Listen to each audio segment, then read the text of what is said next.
네, 반갑습니다. 물리건강 박사입니다. 오늘도 날이 흐리네요. 장마철인데 지난 주말에 비 오고 나서는 내일부터는 이제 장마철이긴 한데 이제 장맛비가 아니고 이렇게 소나기 위주로 또 온다고 보도가 나왔더라고요. 근데 이제 걱정스러운 게 뭐냐면 지금 1200명이 넘어가는 확진자들이 나오고 있죠. 근데 이번 특징은 또 뭐냐면 그 델타가 젊은 세대들 2030 세대를 중심으로 이게 확산 속도가 굉장히 번지고 있다고 하더라고요. 근데도 이제 그 신문에 난 그 사진을 보니까 그 삼성역 현대백화점은 문을 닫았는데 코로나 때문에 그 옆에 코엑스에서는 아동들 학습에 관련된 그 전시회가 있었는데 엄마들이 틈도 없이 또 바글바글 되더라고요. 물론 그러다 경제를 멈출 수는 없지만 과연 이런 것들이 옳은가 한번 생각을 좀 해보는 것도 괜찮은 거고요. 또 하나 이제 대량 난감한 소식이 또 하나 있더라고요. 이건 뭐 정치적인 얘기일 수도 있고 아닐 수도 있는데 일본에서는 지금 이제 올림픽을 이제 14일인가 14일도 채 안 남았는데 손을 들 것 같아요. 손을 들면서 오늘 아침에 바흐 위원장이 IOC 위원장이 주변 국가를 활용해서라도 올림픽을 하겠다. 그러면서 한국까지 언급을 했답니다. 담화하게 거절을 해야 되지 않나. 그런 생각들을 또 개인적으로 해봅니다.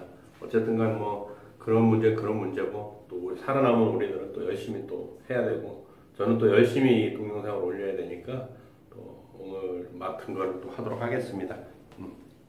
오늘은 지난주에 약속한 대로 이제 생수에 대해서 공부를 해볼까 그래요. 생수 그 치명적인 유혹, 치명적 유혹이라는 책이고요.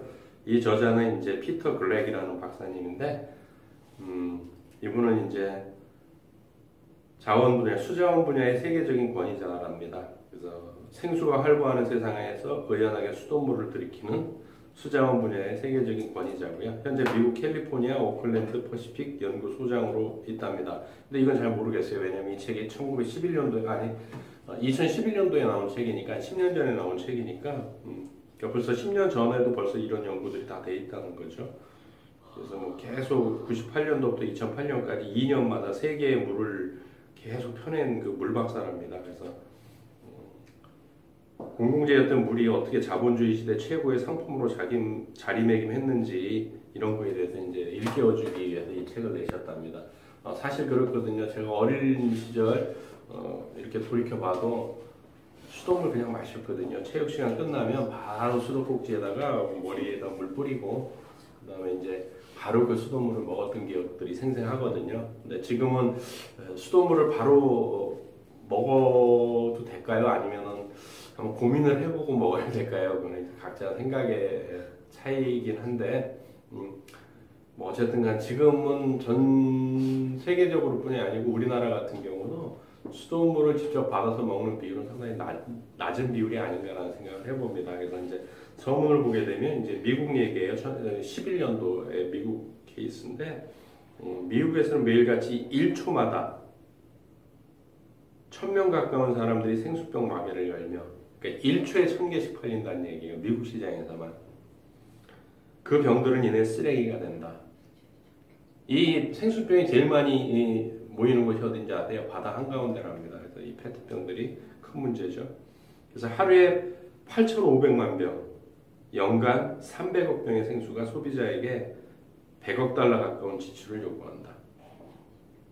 미국 소비자가 생수 한 병을 마시는 동안 전 세계적으로는 4병이 소비되는 게 현실이다.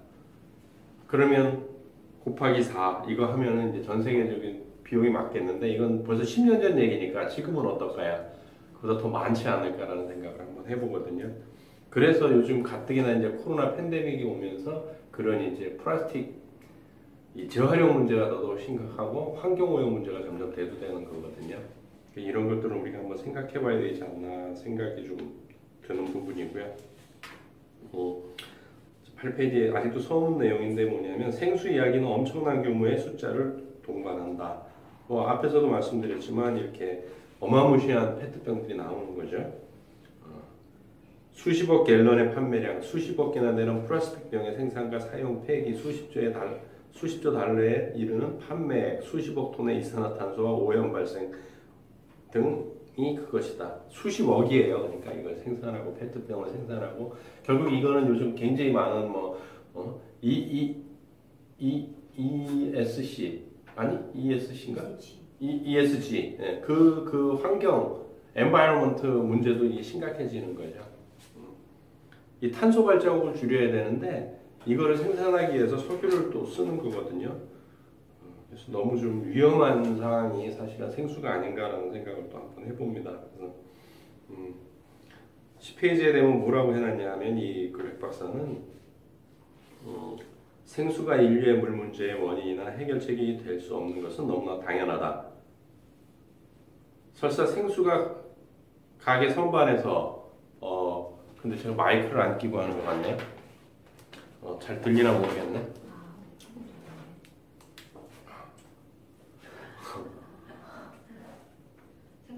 애로사항이 많네요, 갑자기. 목소리가 크셔가지고. 그러게요. 그러니까 설사 생수가 가게 선반에서 내일 갑자기 사라진다 해도 지구의 물 문제는 여전히 미결로 남을 것이다. 지난 시간에도 말씀드렸지만 지구가 탄생하면서 5억 년 전에 지구가 탄생하면서 생겼던 물의 양이나 지금 2021년 7월 현재 시점이나 물의 양은 동일합니다. 이 물의 양이 얼마큼 질 좋은 물이 우리가 음용할 수 있는 물의 양의 변화에 의한 것이지 전체 물의 양은 변한 건 아니거든요. 근데 우리는 물이 많이 줄었다고 생각을 하지만 결코 그렇지 않거든요. 그게 의심되시면은 삽으로 좀 하긴 힘든데 하여간 삽을 들고 어디든 땅을 파보십시오. 물은 항상 나오게 돼 있거든요. 그래서 그 양의 물은 줄은 건 아니에요. 그래서 이게 물을 굉장히 해야 되는데 이 생수가 문제 해결을 하는 건 아니다라는 얘기고요. 그래서 1라운드로 표시를 했어요. 1라운드 생수 대 수돗물, 2라운드 샘물 대 플라스틱, 3라운드 생수 대 성수. 성수라는 얘기는 뭐 그런 거 있죠. 어느 물이 치료 효과가 너무 많아서 줄 서서 하는 것들 그런 걸 얘기를 한 거고요. 또 윤리적 생수 대 미래 수돗물 4라운드에는 이렇게 해가지고 이제 4장으로 구성이 되어 있고요. 수돗물 전쟁이라는 얘기로 이제 시작이 돼요. 근데 되게 재밌던 얘기는 이제 미국 케이스 같은 경우죠. 작은 제목으로 그만큼 급수대는 어디로 사라졌을까라는 제목이 있어요. 결국은 미국에는 중간중간에 급수대가 되게 많았다라는 거죠. 지나다니다 그 물을 그냥 일반 시민들이 먹을 수 있게.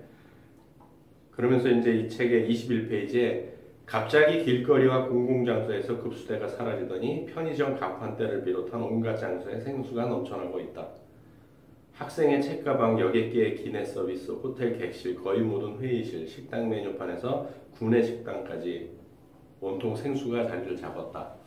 그러면 일반 국민들에게 물을 공급했던 그러니까 역사적으로 봐도 로마 시대에서도 로마 황제들이 가장 신경을 썼고 동양의 역사를 보나 꼭 중국의 역사뿐이 아니고 어느 나라 역사를 보나 치수, 물을 관리하는 것이 결국 정권을 잡을 수 있느냐 없느냐의 문제였거든요. 그래서 물을 관리를 못하면 그 왕이 정권을 잃을 정도로 물은 굉장히 우리 생명에 중요한 이야기들인데 이게 그냥 이렇게 공공장소에서 급수대가 있었던 것이 어느 날부터 사라지기 시작을 한 거죠. 그러면서 그게 생수로 변환이 된 거죠.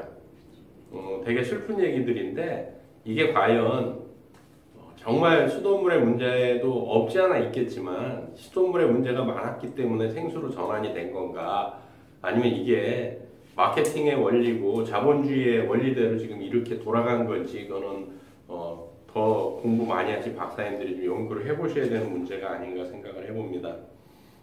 그래서 22페이지에 뭐라고 이 글렉 박사님은 이렇게 해놨네요. 거리 곳곳에서 흔히 보이던 급수대는 업체들의 이윤 추구에 밀려 사라지고 있다. 가정에 수도꼭지가 없고 거리에서 생수를 사기도 쉽지 않던 시절의 상징인 급수대는 시대착오적인 기물이자 심지어 방해물로 변하고 있다.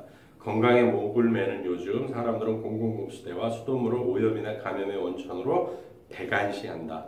도시마다 안전한 물을 구하기 어렵던 1800년대 미국과 유럽에서도 공공급수대를 구축하자는 움직임이 대세였지만 지금은 정반대 현상이 벌어지고 있다. 글렉 박사님은 뭐 지금도 수돗물을 마신다니까 뭐 이런 얘기가 나올 수 있는 거죠. 근데 어쨌든 간 이런 얘기가 나오는 거죠. 왜 급수대를 없앴느냐. 이게 과연 이제 기업의 이윤 추구에 밀려서 사라진 게 아닌가라는 그렇게 보시는 입장인 거죠. 그래서 23페이지 이제 생수에 대해서 얘기를 해놓은 게 있는데 생수라는 상품의 성장 스토리는 21세기 주요 논쟁과 모순을 가득 끌어안고 있다.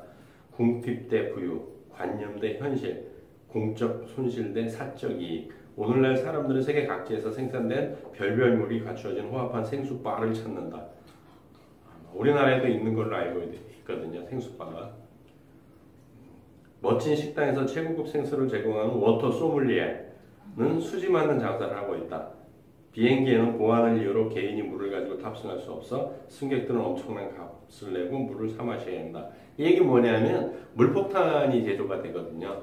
그래서 이걸 이제 개인적으로 물을 못 갖고 타도록 이제 이렇게 규정을 해놓는 거예요. 항공기에서. 우리나라는 항공기 내에 물을 갖고 갈 수 있는 걸로 아는데 어쨌든 간에 미국이나 이런 데는 물폭탄 그 테러들 때문에 이걸 갖고 못 하게 돼 있어요. 그러니까 이제 물을 공급을 해줘야 되는데 어떤 방법으로 공급해 주느냐. 가장 간단한 방법은 생수 형태였겠죠. 그러다 보니까 그런 건지 아니면 마케팅 자체가 그렇게 돼서 기업의 이윤에 따라 이런 식으로 변했는지 그 선후 관계는 잘 모르겠습니다. 근데 더 재밌는 거는 이제 승객들은 엄청난 값을 내고 물을 사 마셔야 한다는 거죠. 미국뿐이 아니고 외국인들이 우리나라에 와서 가장 놀라는 것 중 하나가 뭐냐면 식당에 갔을 때 물을 공짜로 준다는 것. 두 번째 놀라는 게 뭐냐면 기본 반찬이 있다라는 것.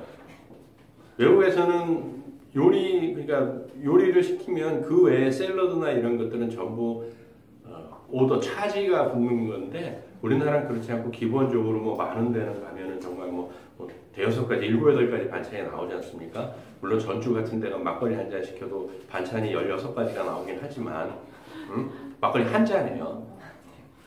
어느 집을 들어가나 전주에는 그래요. 그래서 과연 막걸리 한 잔에도 저렇게 돈이 남나 싶은 정도로 우리나라는 이게 까는데 외국인들이 깜짝 놀라는 부분이 그 부분이에요. 물과 기본 반찬이 있다는 거. 근데 이 책에서도 나오네요. 비행기 타서도 물을 사 마셔야 된답니다. 또 한쪽에서는 유명 인사들이 자신이 선호하는 생수라면 팬을 상대로 판매를 부추긴다. 그러다 보니 사람들은 모조보석 장식까지 붙인 잔에 담긴 보통물이나 이국적 장소에서 마법의 과정을 걸쳐 병에 담긴 것처럼 보이는 특상급 생수를 사는데 50달러가 넘는 돈을 내면서도 과연 이게 합당한 소비인지 생각조차 하지 않는다. 우리 한번 잘 생각을 해보셔야 된다는 얘기예요.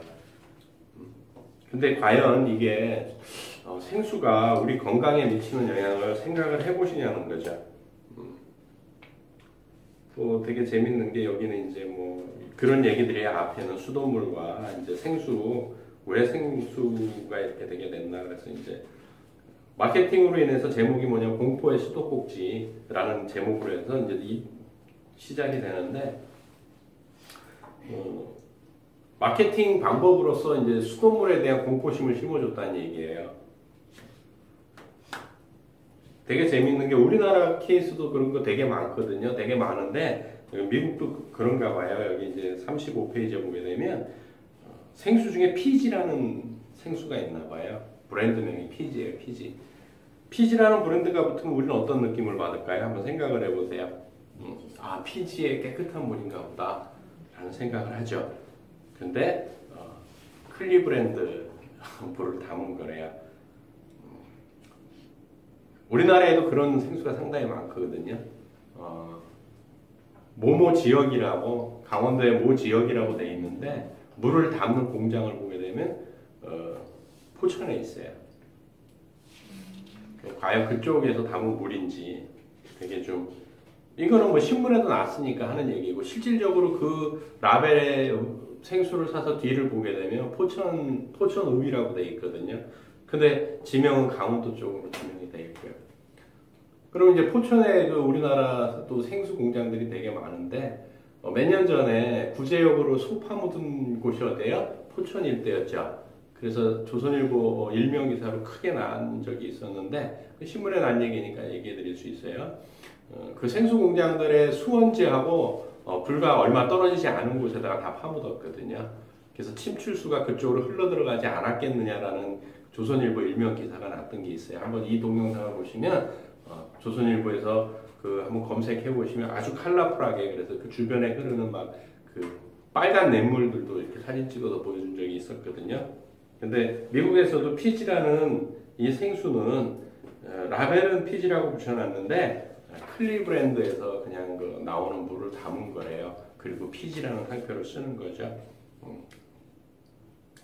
38페이지에 보게 되면 피지워터를 비롯한 생수회사들은 사람들에게 수도꼭지에서 나오는 물을 두려워하도록 만들어야 한다는 점을 일찍부터 간파했다. 우리는 그 물이 어디서 오는지 어떤 정수 과정을 거치는지 모른다. 게다가 물을 보호하고 정수하여 내보내는 정부나 당국이 수상쩍기도 하다. 그 결과 많은 사람들이 대안을 찾아 나서면 생수업체들은 쾌재를 부르며 이문을 챙긴다.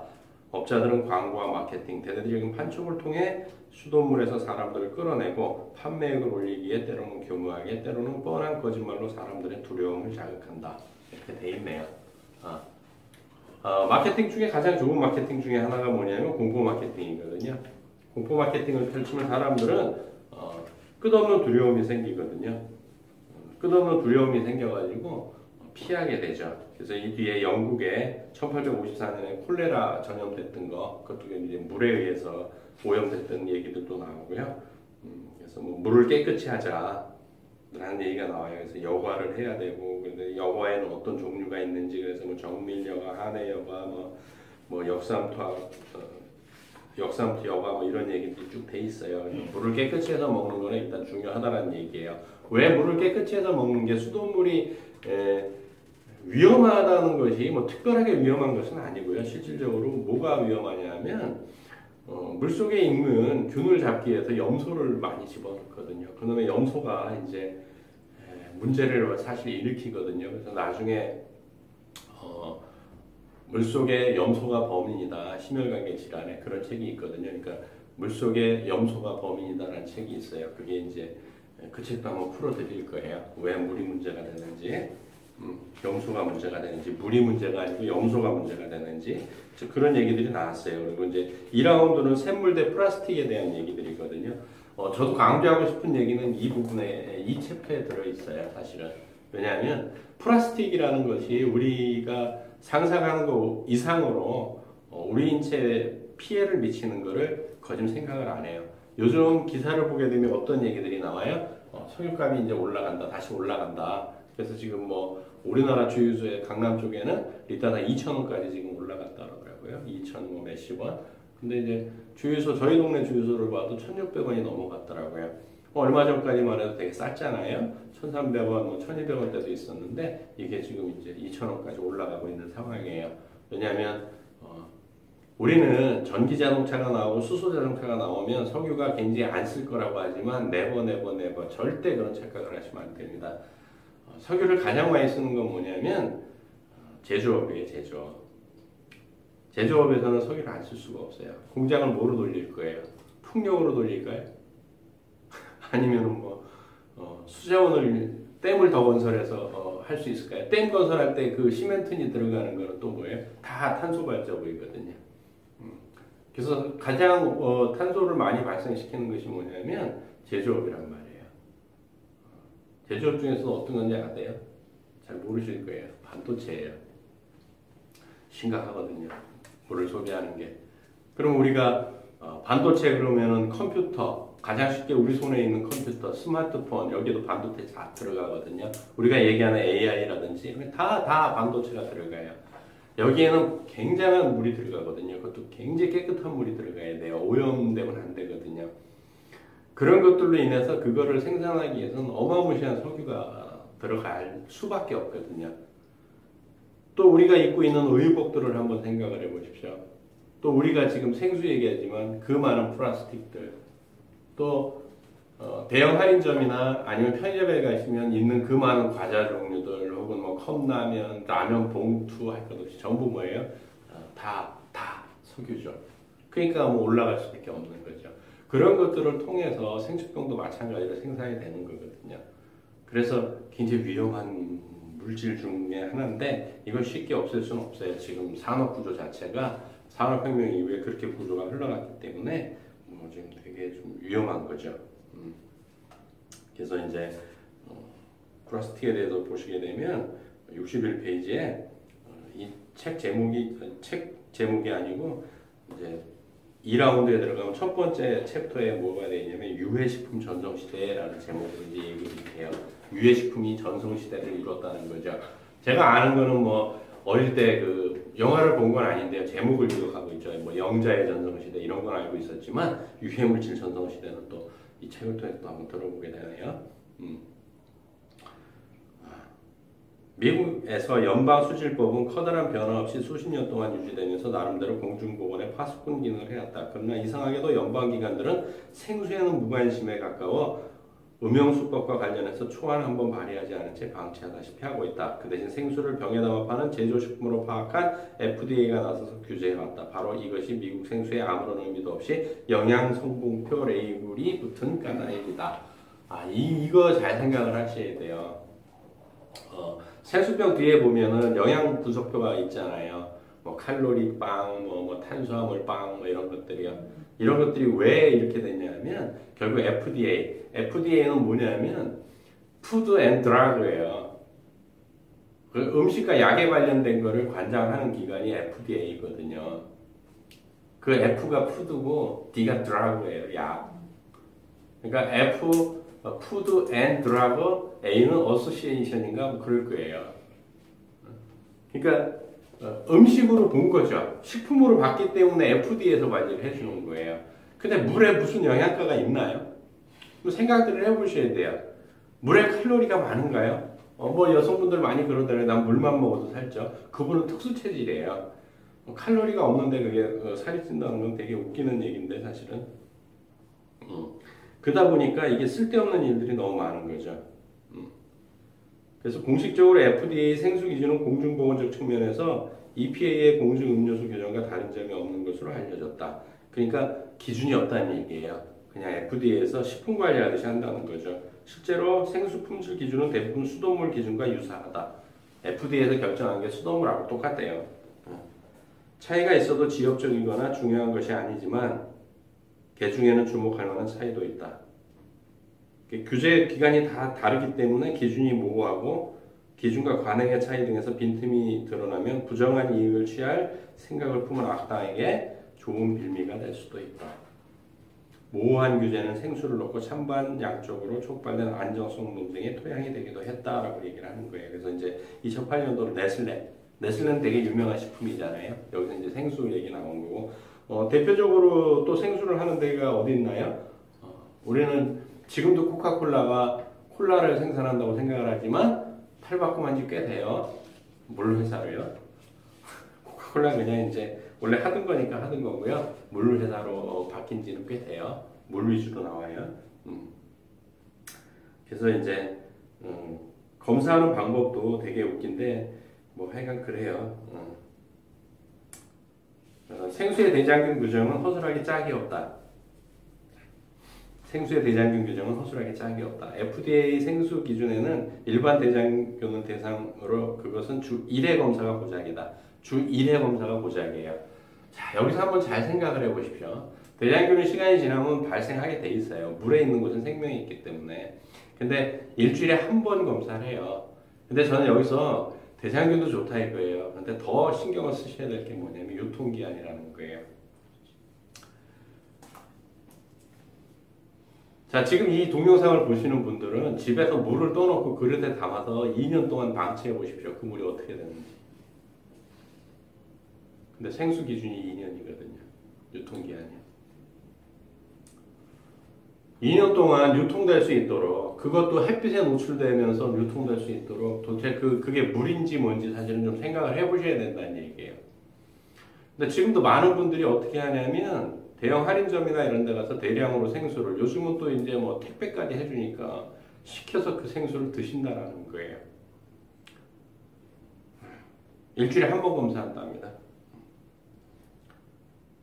게다가 FDA에서는 검사 방법에 따라 적은 수의 대장균을 허용한다. 미국 FDA도 이래요. 우리나라는 물론 더 깐깐하시겠지만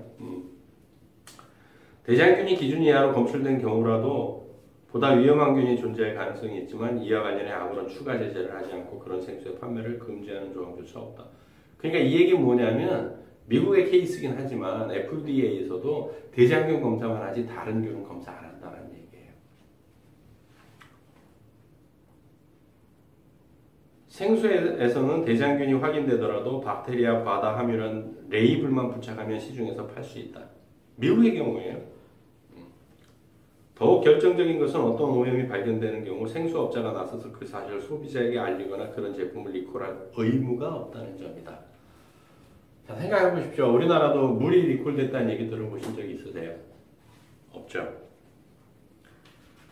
그거는 바꿔줘요. 뭐냐면 물에 뭐 이상한 거 떠 있어갖고 막 그 기생충처럼 떠다니는 거 있으면 그 회사에 전화 걸면요. 그 물통 물 몇 개 더 하고요. 뭐 줘요. 옛날에 신혼 초에 컵라면인가 뭐를 하여간 라면인가를 샀는데 거기서 너트가 한번 나온 적이 있어요.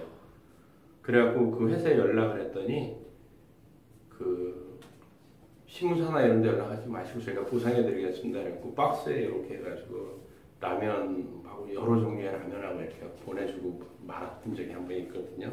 이래요. 물론 이제 뭐 30년 전 가까운 얘기긴 하지만 근데 선진국이란 미국에서조차도 대장균 검사 이해는 안 하고 거기에 대장균 좀 있어도 그 회사에서 소비자한테 인지를 하고 하면 그냥 판매할 수 있다는 얘기거든요. 되게 슬픈 얘기들이죠.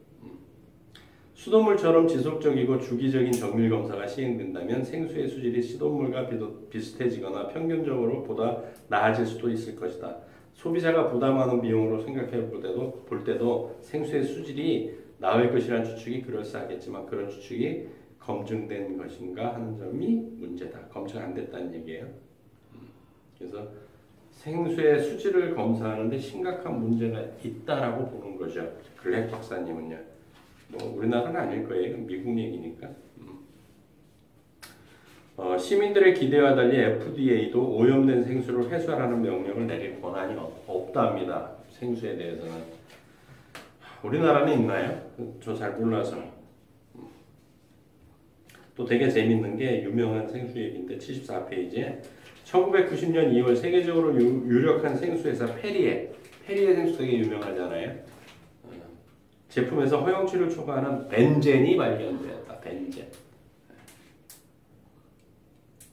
FDA는 여느 때처럼 연방정부의 느슨한 검사와 감시 때문에 오염을 발견하지 못했지만 노스캐롤라이나주 맥클렌버그 카운티의 환경건강국은 그러지 않았다. 결국 지역 구청에서 이걸 발견했다는 얘기예요. FDA는 통과시켰는데. 그럼 벤젠을 좀 먹으면 어때요? 그죠? 우리도 다 맞고 있는데. 아닌가요? 많은 분들이 벤젠을 굉장히 많이 흡입하고 있어요. 나는 아니라고 생각하실지 모르지만 벤젠이 많은 곳이 어디예요? 세탁소죠. 드라이클리닝 할 때. 우리 노상 옷장에다 넣어놓고 벤젠을 마셔요. 우리 어릴 때는 또 어떤 걸 먹었죠? 나프탈렌. 옷장마다 넣어놨죠. 네. 우리는 엄청나게 흡입을 했어요. 무슨 생수 문제뿐이 아니에요. 우리가 이 생활 속에서 보게 되면 하여간 이런 문제들이 되게 많다고요. 그런데 되게 재밌는 게 귀뚜라미가 오염원이라고요. 그러니까 페리에 회사에서 1990년도에 벤젠이 발견됐는데 그 귀뚜라미 때문에 그렇게 됐다라고 얘기를 했다는 얘기예요. 되게 재밌는 나라예요. 미국도 그죠?